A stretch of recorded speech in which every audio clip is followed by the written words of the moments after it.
Menurut Anda, bagaimana menyadarkan masyarakat pentingnya menurunkan perubahan atau menghentikan perubahan?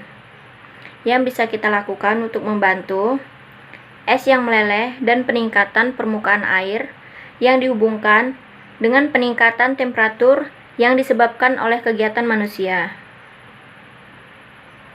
Banyak tindakan masuk akal yang bisa dilakukan untuk membantu membatasi pemanasan global. Yang pertama, menggunakan angkutan umum. Jalan kaki atau bersepeda atau menggunakan angkutan umum dibandingkan mengendarai mobil akan mengurangi emisi karbon. Selain juga akan membuat Anda sehat. Kita bisa memilih cara kita berpergian di dalam kota dan jika kita tidak punya akses ke angkutan umum. Pastikan bahwa Anda memberi suara pada politisi yang menjanjikan untuk membangun angkutan umum. Jika memang benar-benar harus memakai mobil, maka gunakan kendaraan listrik. Juga jika mungkin, gunakan kereta daripada pesawat ketika Anda berpergian. Yang kedua, menghemat energi. Persoalan bukan sekedar energi bersih, tetapi juga lebih sedikit menggunakan energi. Jemur pakaian adalah alih-alih menggunakan mesin pengering untuk menghindari dari membuang-buang bahan bakar fosil untuk konsumsi listrik. Gunakan insulasi di atap untuk mencegah pembuangan panas pada saat musim dingin. Matikan dan cabut kabel peralatan listrik Anda ketika tidak digunakan. Ketika Anda membeli perangkat elektronik, pastikan mereka efisien dalam penggunaan energi. Yang ketiga, kurangi makan daging atau lebih lagi kalau Anda menjadi seorang vegan. Beralih ke makanan organik dan konsumsi produk lokal. Produksi daging merah menghabiskan lebih banyak emisi gas rumah kaca daripada produksi daging ayam, buah-buahan, sayur-sayuran, dan sereal. Kurangi makan daging dan lebih banyak konsumsi sayur-sayuran dan buah-buahan.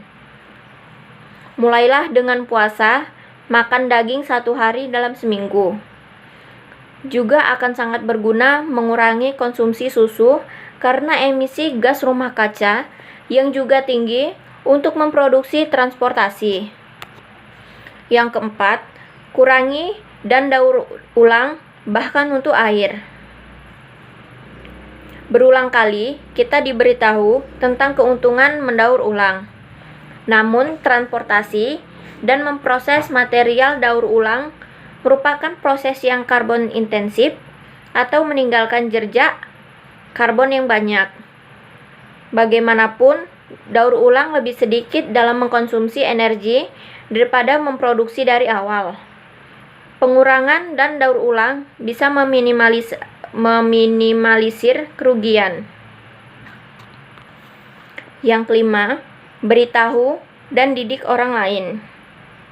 Tidak ada kata terlalu mudah untuk paham soal lingkungan hidup. Sebarkan pengetahuan tentang perubahan iklim dan didik orang lain. Bergabunglah bersama-sama untuk membangun komunitas hidup yang berkelanjutan.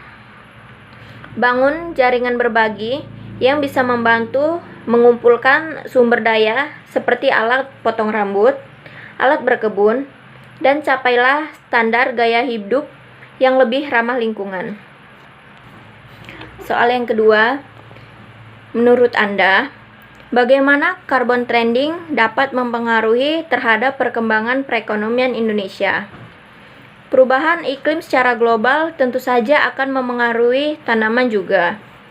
Produktivitas dan perkembangan hama serta penyakit tanaman akan memengaruhi ketersediaan air dan distribusi vektor penyakit manusia. Dalam jangka ketahanan pangan dan air yang dibutuhkan makhluk hidup akan terganggu. Manusia kehilangan sumber penghidupannya. Perubahan iklim dan peningkatan suhu secara global dikarenakan banyaknya pelepasan karbon ke udara. Karbon tersebut salah satunya berasal dari sisa pembakaran yang dihasilkan industri maupun rumah tangga. Karbon yang terdapat di udara akan menipiskan dan mengganggu kemampuan atmosfer untuk memantulkan sinar ultraviolet yang dipancarkan matahari. Hal ini biasa dikenal juga dengan efek gas rumah kaca. Perkembangan tren baru, perdagangan karbon. Perdagangan karbon merupakan istilah untuk aktivitas penyaluran dana dari negara-negara penghasil emisi karbon kepada negara-negara yang memiliki potensi sumber daya alam untuk mampu menyerap emisi karbon secara alami. Konservasi dimotivasi dengan imbalan dana segar melalui skema pembangunan bersih. Hal ini merupakan peluang yang sangat baik untuk memanfaatkan potensi alam.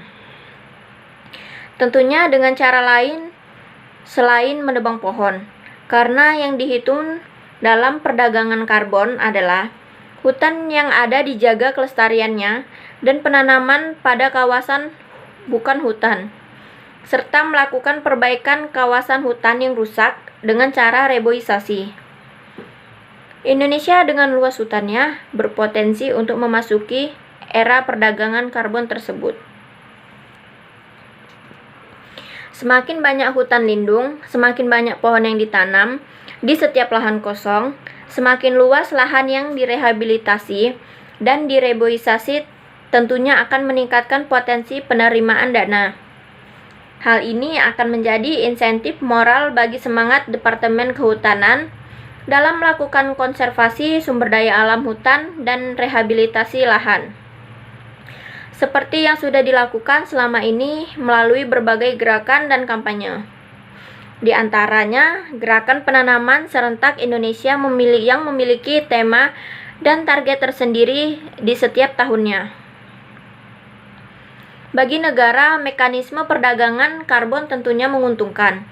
Keberhasilan dalam upaya menjaga, meningkatkan, dan mengembalikan kelestarian hutan yang dalam operasionalnya menghabiskan biaya yang tidak sedikit, ternyata malah menghasilkan keuntungan dalam bentuk finansial. Jadi selama ini perdagangan karbon masih dianggap sebagai wacana. Tawaran yang paling nyata untuk perdagangan karbon datang belum lama dari Australia. Australia menawarkan pembelian oksigen yang dihasilkan hutan di Sumatera Barat.